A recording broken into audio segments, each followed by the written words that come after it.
I don't know where to start from, Victor. I haven't lost faith in Nigeria. I haven't lost faith in Nigeria, but I am truly bothered.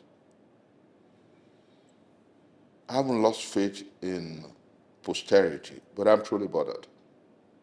I haven't lost faith in the future, but I'm truly bothered, Victor. And I have told young people who reach out to me that rather than agonize, we must organize. But I'm truly, truly worried, Victor. I'm not worried because the power of those in power is mightier than the power of a people. I'm worried because the people are largely and increasingly losing faith in their strength and in their power. You know, for us to have seen what became of the area council elections, I first will admit that the opposition has shown that we have a lot of lessons to learn in politics. Ditto the kind of candidates and their support bases and the structures that we deploy. And here I'm speaking deeply. We must learn to take our politics strongly and to the grassroots. Do more of concrete mobilization. Yes, the opposition has a lot to learn from it and do. But when you begin to see figures and numbers from various places that are mutilated, result sheets that are doctored and so poorly done, and they're admitted and scored. When you see people celebrate and salute it because it suits certain tendencies, I worry. That's where my worry is from. I am not disappointed that people won or that they lost. What bothers me is how they won and how they lost. I am also very concerned about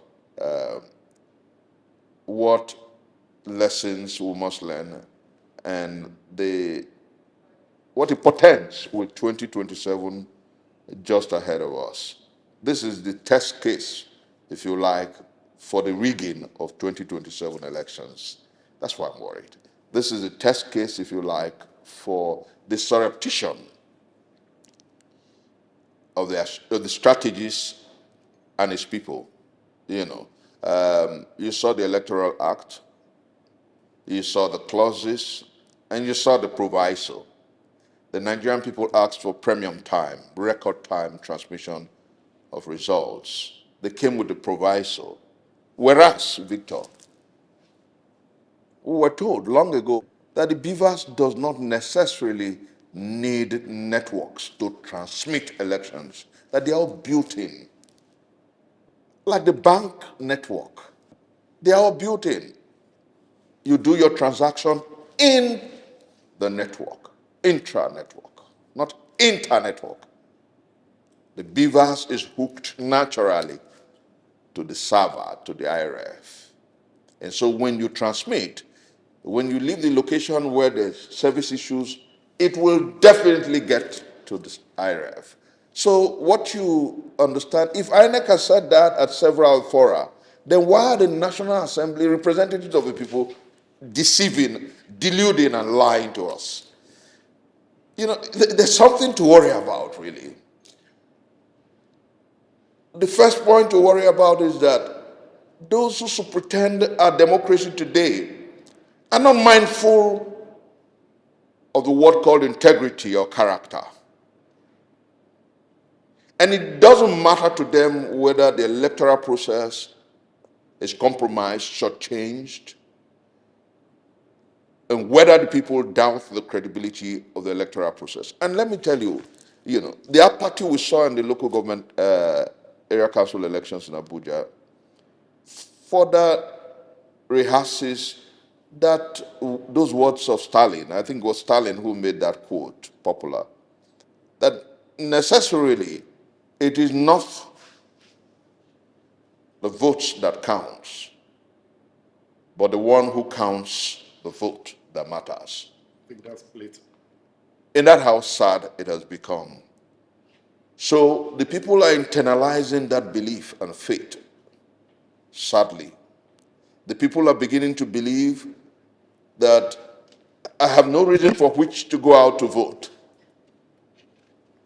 People are beginning to worry about the future of the entire process.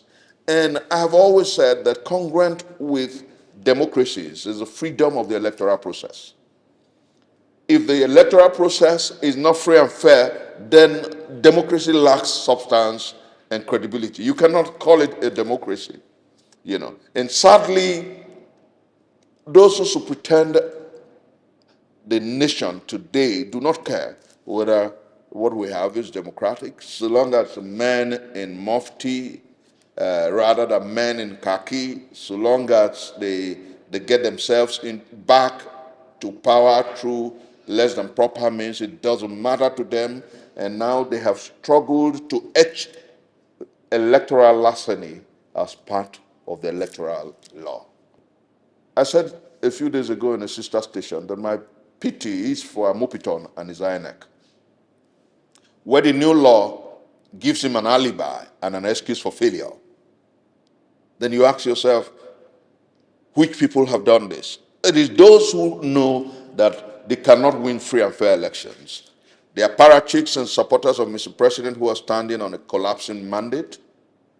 Those who are in the National Assembly who do not care about whether our democracy is threatened. Those who do not care about how badly they have narrowed down the frontiers of democracy. Those who do not care about the future of our country.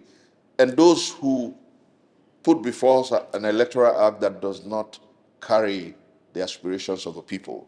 They're the ones who are in cahoots with Mr. President in the effort to rig the 2027 elections. And Victor, I say without fear of querulous critics, that if nothing is done now, 2027 election stands rigged. And sadly so. Clearly, from the Electoral Act to the nuances and the character and the body language of those who pretend the presidency, and to the fact that, Victor, think about it. If previous elections have been rigged, is it an election that you're giving to the umpire a reason to fail? The old Electoral Act provides for 1 year, 12 months before the next election for funds to be released. The new one provides for 6 months, an alibi, an excuse for failure. The old Electoral Act gives you a longer time for campaigns. As you and I talk, the ruling party is campaigning across board. You see their movements. Some are called city boy, some are called ambassadors. They are all on air campaigning. The opposition doesn't have a candidate yet, and rather than give sufficient time, you narrow down the period and the time for campaigns. All parts of rigging the whole process. Then extend to the fact that the same party that called for electronic voting and transmission of results in 2015, after 11 years, are saying that the nation cannot transmit election results premium time. What does that tell you? They are not interested in transparency of the electoral process. They are not interested in the credibility of the electoral process. They just fought Jonathan for the reasons of getting to power. They had no scruples, no conscience, no soul. And that's why 11 years after they advocated for premium time transmission of election results, 11 years after they asked for electronic transmission of results, 11 years after they asked for decorum and decency in the electoral process, they have made it worse.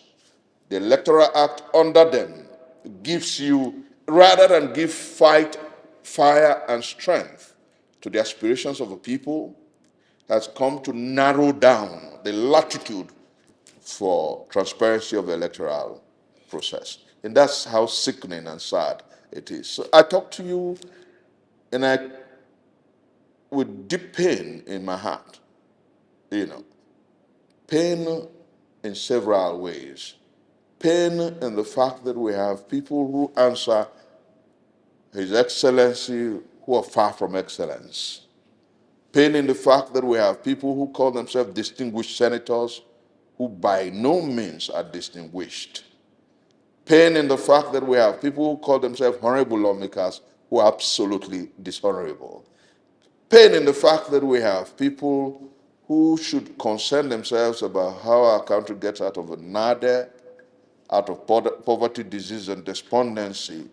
But very unfortunately, nobody seems to care no more, and people are there singing the praises of a failing watch, and I am deeply worried, Victor, worried that the ruling party, almost on the last count, has about 31 governors in its fold, whereas our country, our people are hungrier than they were yesterday. The spate of insecurity, almost one day after another, we have Nigerians being mowed down by non-state actors, and you have human barbecues everywhere. And so I ask myself, for what reason are these people decamping? Have they done so well? Has the APC made Nigeria a fantastic place? What is the logic? And Victor, it hurts when you find out that the logic is all about self-survival, political survival of these men. And why are they worried? Why do they think that their survival is hinged to the presidency? Because they know that the election, ditto the new Electoral Act, stands rigged. And so they all want to rig along with Mr. President. That's the tragedy of now. And I hope something gives, Victor.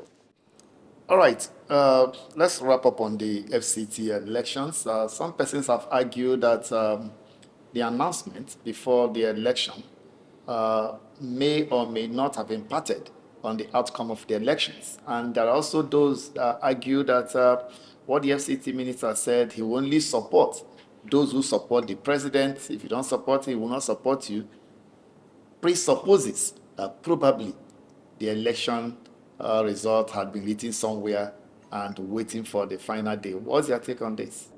Everything that happened before that election was tailored towards the results that you saw. It was about 2 years before my attempted the presidency in 2011 that I was drinking with a few friends, and I said that the Nigerian electoral process is such that, we have a way with pigeon. I grew up in Sapla in Delta State. So there's something we call Wuru-Wuru, treachery, you know. And I said then that what we have in the electoral regime of our nation is Wuru-Wuru to the answer. You have the answer, you now play the whole script to the answer. So everything we saw before that area council election was orchestrated. The tapestry was clear. You just stated it. When the minister of the FCT comes out to say that go and vote and leave the rest to me, what does this presuppose? And then he comes out again to say that he will not support anybody who does not support Mr. President. What does it presuppose? And he boasts that only those who support Mr. President will win. Is it the voter? Is it the collating agency? And you worry. It's about Wuru to the answer, and that's what they did. Now, for me, what bothers me even deeper is not the fact that we saw that game play out, and the opposition also unfortunately played into in the choice of candidates, in representing and reflecting the nuances and the expectations of the people, because again, we must learn to be very politically sagacious. If we want to take out a ruling party that is not performing, we also must look at the nuances and the expectations of the people. I want to say with all sense of respect that we must, as the opposition, learn to deepen the frontiers of our politics. But that is not an excuse for manipulation of the electoral process, which in the present instance, the ruling party has done largely through the new Electoral Act, or in the case of the FCT, you saw the witch cried last night. The child dies this morning. You saw the nuances, the body language, statements of the minister of the FCT. Then you saw the public holiday that was declared. You saw the curfew, the restriction of movements before the election day proper. And then you ask yourself, to what end were all these shenanigans? And I said clearly that if this administration continues to do this and work this way, they will ultimately undermine democracy. They would have succeeded in nailing the coffin, because as you and I talk, our democracy is clearly in the intensive care unit. Nigerians are largely beginning to disbelieve everything about democracy. Nigerians are largely beginning to say that I'm not interested in the next election. I do not want to go out to vote.